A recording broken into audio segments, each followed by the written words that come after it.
Seeing the world from these different perspectives, I mean, that it's one of the best educations I think you can get. It just breaks you out of the simple world that you live in. It breaks you out of this confined world of ideas that you see every day. That matrix we live in is just so curated to us, and we have no clue how trapped we are in our views and understandings of the world.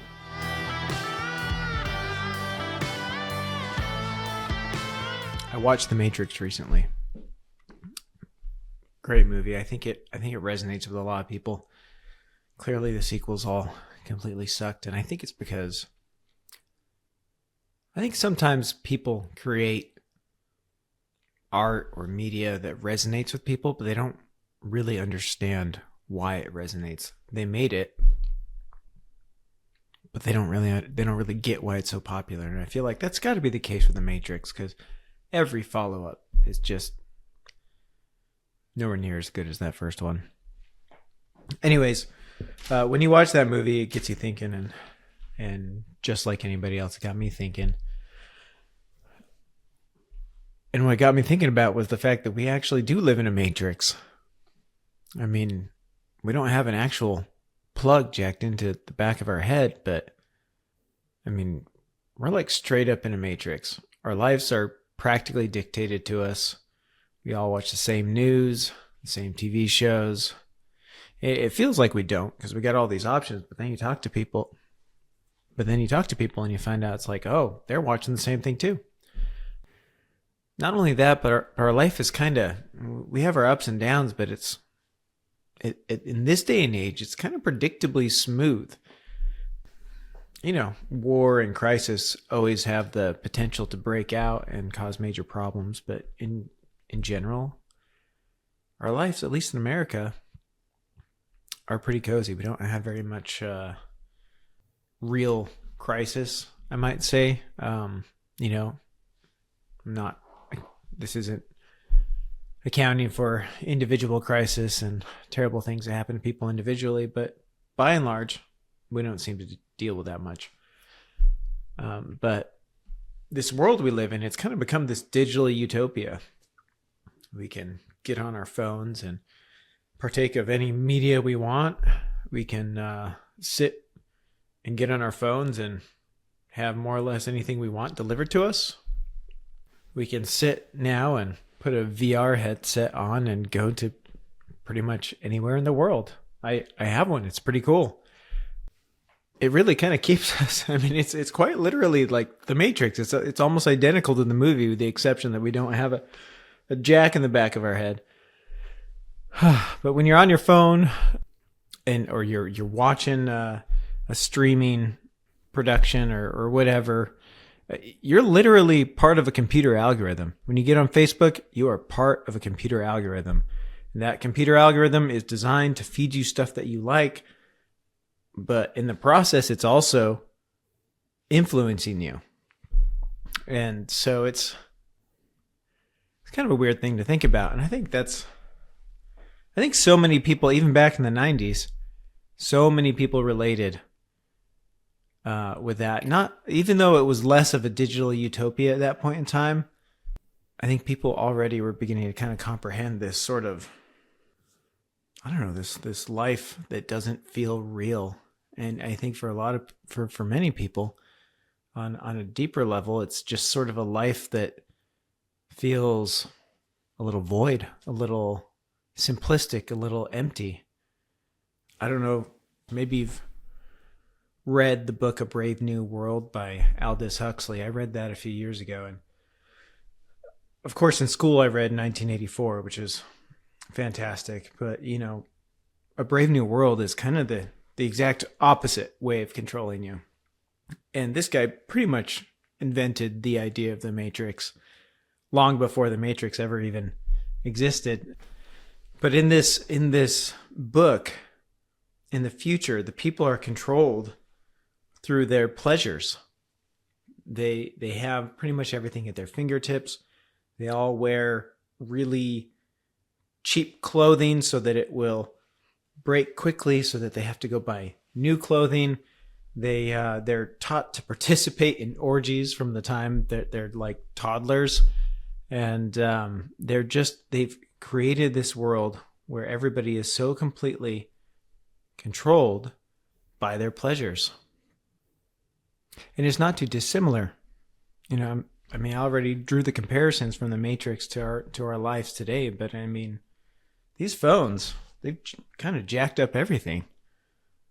It takes an incredible amount of willpower for me to not look at my phone. And I think I'm much better than a lot of people I know. But I'm still constantly checking this stupid phone. And when I have my kids with me, it's like, you know, the point is to be with my kids, to experience that time with them, because I only have them 50% of the time. So even then, I'm still like, I'm catching myself looking at this phone all the time. They have got me in the Matrix. I'm part of it. They've made themselves such a part of my habits that I pick up this phone, I look at it, and I'm just sucked into it all the time. Way more than I want to. And so I guess what I want to discuss a little bit is like, how do we break out of this? How do we break out of this mundane life where all we have is our simple pleasures and distractions?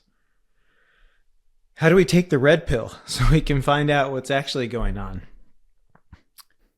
I think another comparison that we can draw is it's kind of like in this Matrix, so to say, we're viewing, it's showing us our lives through a window.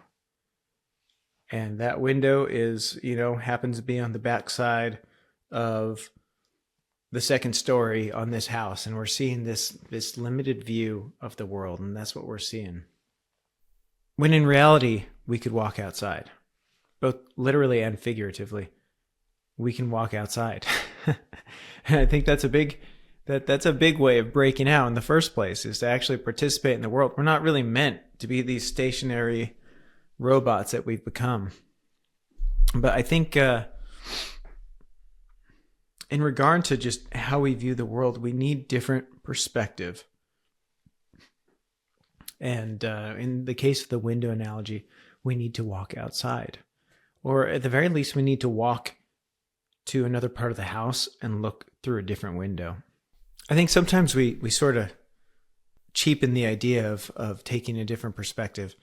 You know, a lot of times the way people view the world is kind of put into this dichotomy, this political dichotomy. No matter where you are at any given time in history, there's almost always two more or less coalescing sides of thought. You know, in our world today, we've got conservative, we have liberal, and those are kind of the major ways of thinking in the world today.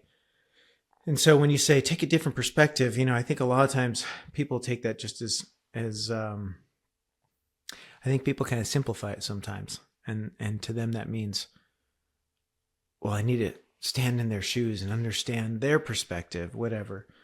Or maybe they don't do that, but there is this whole idea of, well, you need to stand in someone else's shoes to get their perspective.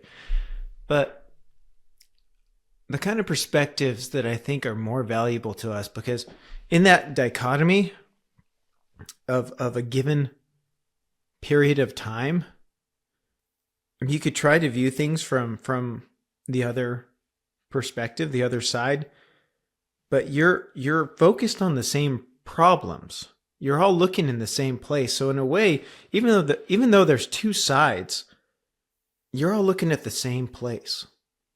You're kind of symmetrically different. If you really want to get different perspective on life, different perspective on things in general, I've found the best way is to take a time machine. And the best way to take a time machine is to read books about or during past periods of time. Because you get to those people and they have wildly different perspectives. And it changes from generation to generation, from century to century. Their problems are different. The French hate the English hate the French. The I guess that's been going on a long time, actually. Let's think. Oh yeah, the Germans are the enemy. Now the Germans are the friends. Russia was an enemy. They were a friend. Then they're an enemy again. I mean, it just that time perspective changes everything, and also the cultural values of people are wildly different as well. I mean, we're all focused on the same problems, partially because that's the matrix we live in. Everything in our life kind of points to the same problems. I mean, for heaven's sakes, if you watch like anything produced by Hollywood these days, they make sure you know what's on their mind politically. So breaking out of that is just to see it through different eyes. I mean, some of these issues that we are concerned with are so far different from what previous generations were concerned with. And we have this sort of narcissism when we look back at history and just assume that everybody is dealing with the exact same problems that we are, or that they're all concerned about the exact same problems that we are. Because obviously these are the only problems that could ever exist. These are the only things that could be that important to people. And it's just nothing. It couldn't be further from the truth. Another way of breaking out of that matrix is to spend significant time in a place that is nothing like where you live. Getting out, living in another country, living in another, even to some degree, just a different region sometimes gives you a different perspective. I mean, if you went and lived, I mean, there's still some tribes in the Amazon, I think, but if you went and lived with them, you would have a wildly different experience from your day-to-day life. They would see problems in a completely different way. Now, the benefit I think of doing this is it simply just breaks your own mind out of the current focus that the world tries to keep you on, whether that focus be like a political one or even just like an entertainment one, even just focusing all the media that everyone's trying to pitch to you. Breaking out of that, just being able to break out of that, just breaks you out of the dichotomy. You no longer have to be tied to the same thoughts and the same ideas as every other person. And also, you can relieve yourself of some of that cultural narcissism where you think just everybody that was older than you just didn't know what they were talking about or were stupid. One of the biggest shockers to me when I started, so years ago, I started reading classics.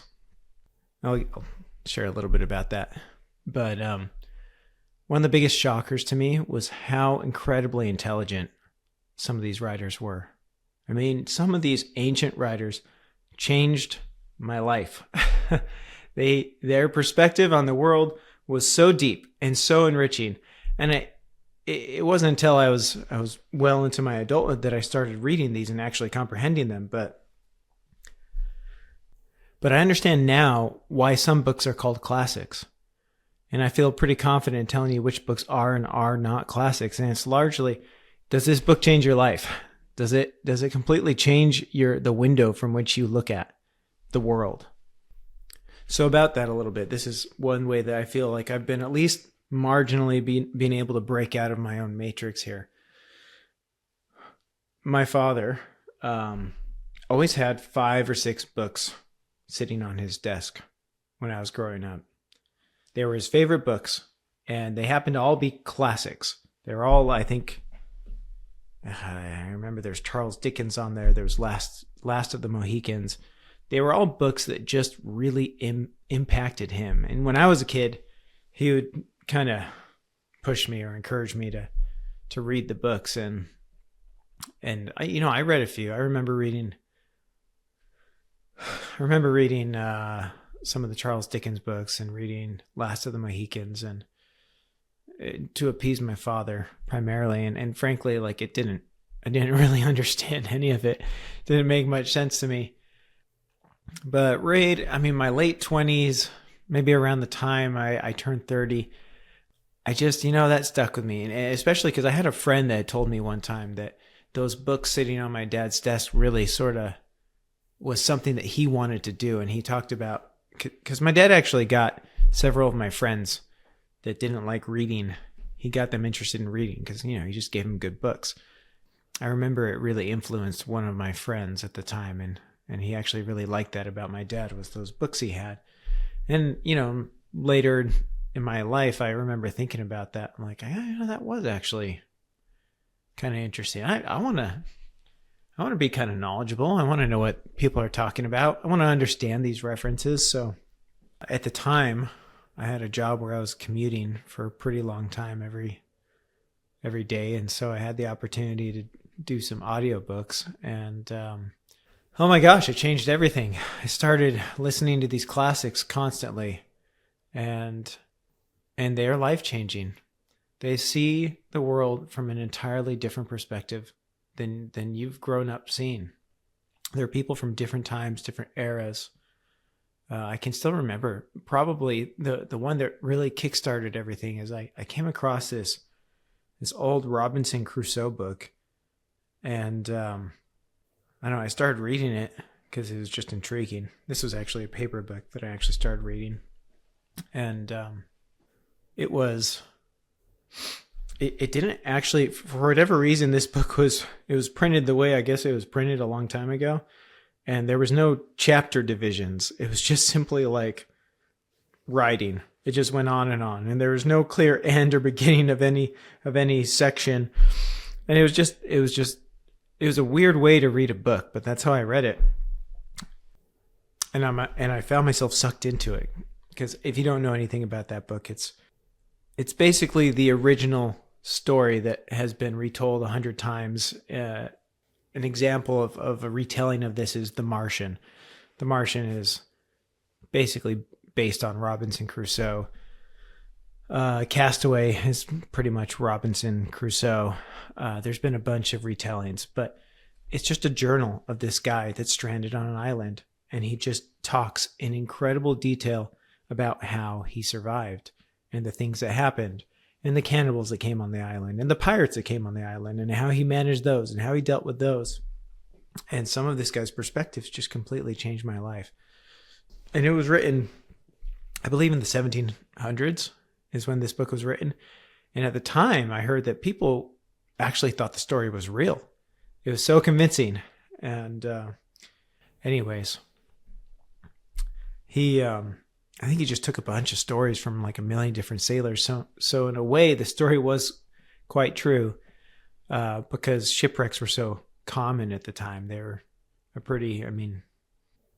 I think any sailor that had been doing it for any long period of time had experienced at least some sort of a shipwreck. It was common enough for that to be the case. But long story short, there is those books will change you. They'll break you out of your way of thinking. They will put your mind into the place of that protagonist, and you will understand. You will see things through their eyes. And one of the things that I love the most about it is they just do not see things the same as you do. One of my favorite books that I've ever read is it's called Polybius, named after the guy that wrote it. And it's actually history. It's a history of Rome. So this guy was a Greek. And he got captured or something. And anyways, he ended up in Rome, but he was influential somehow. I can't remember his scenario exactly, but he was a historian, and he decided to write. He was quite favorable towards Rome. He actually admired them quite a bit. And he decided to write a history of Rome and how they came to power. And that was like watching a movie. That book was incredible. And one of the funniest things to me was just the way he viewed the world. This was pre-Christianity. This is before Christ. And it was funny. He talked about, and this person, and then they conquered this, and then they raped and pillaged and blah, blah, blah. And like, rape and pillage was basically an expectation. I mean, if you want to battle, it was your right to go rape and pillage. He was complaining that young boys were being sold at the cost of like an acre or two of land. And he was annoyed because he thought the young aristocratic men that were buying these young boys were wasting their time.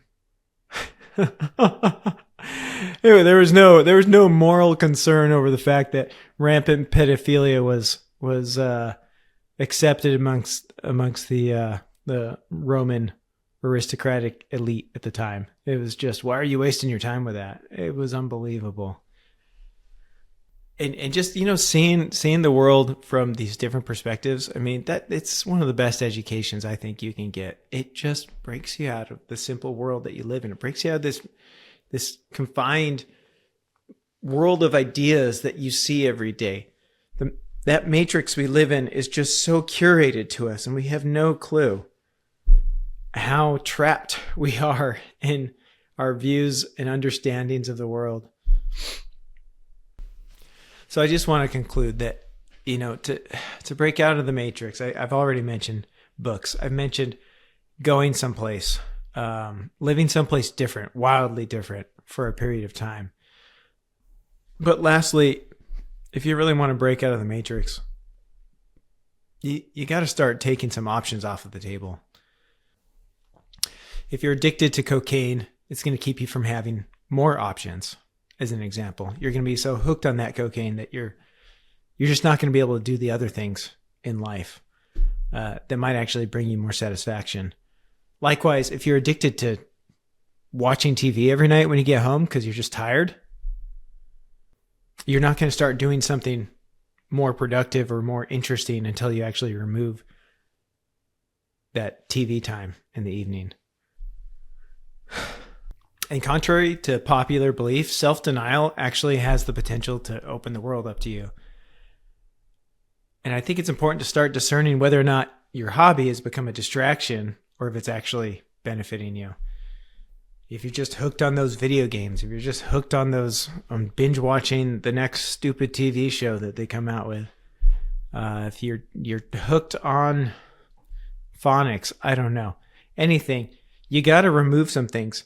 I just want to share another example. So I have been making an effort to reduce my time watching movies and TVs for the last, I don't know, probably 4 or 5 years.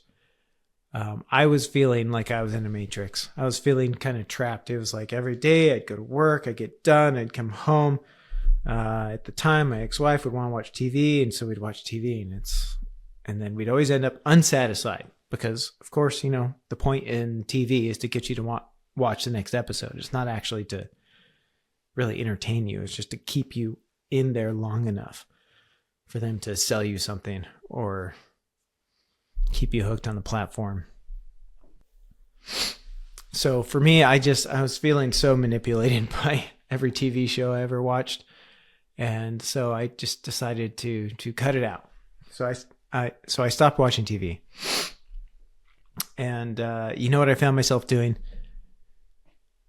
I started reading the news every night, and I'd read it for like an hour or two every single night. I'd just go from one site to the next site to the next site to read this, to read all the new articles for the day from this guy, from that guy. It became a new addiction. So I got rid of TV, and then it became my phone. So eventually I just cut out the news, and then it became, I think I might have started doing Facebook for a minute. It didn't last long. I get tired of Facebook pretty quickly. But so even though this is actually still an ongoing thing for me, I still am getting on my phone more than I'd like to be getting.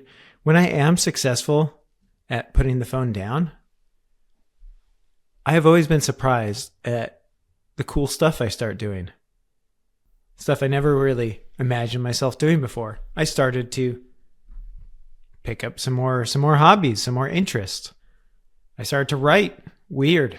I actually started writing because I had nothing else to do, because I removed it from my options, and it made me start doing cool stuff.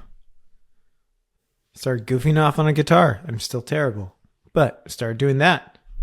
Like I said before, I started doing the writing. I started, I start going, I do little projects in the garage sometimes.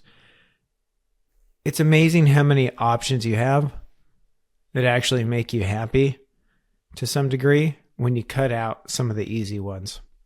And a lot of the easy ones are your phone, your TV, your computer, your video games. Those are just so easy. They're just it's just an escape, and that escapism, that escape that you make every night is keeping you in that matrix, is keeping you in that other world where your eyes are not fully open. And when you can stop looking at that other world and your eyes actually do open, you'll start to see that you actually have interests outside of these boring things in life, that you actually have some capacity to do some cool stuff.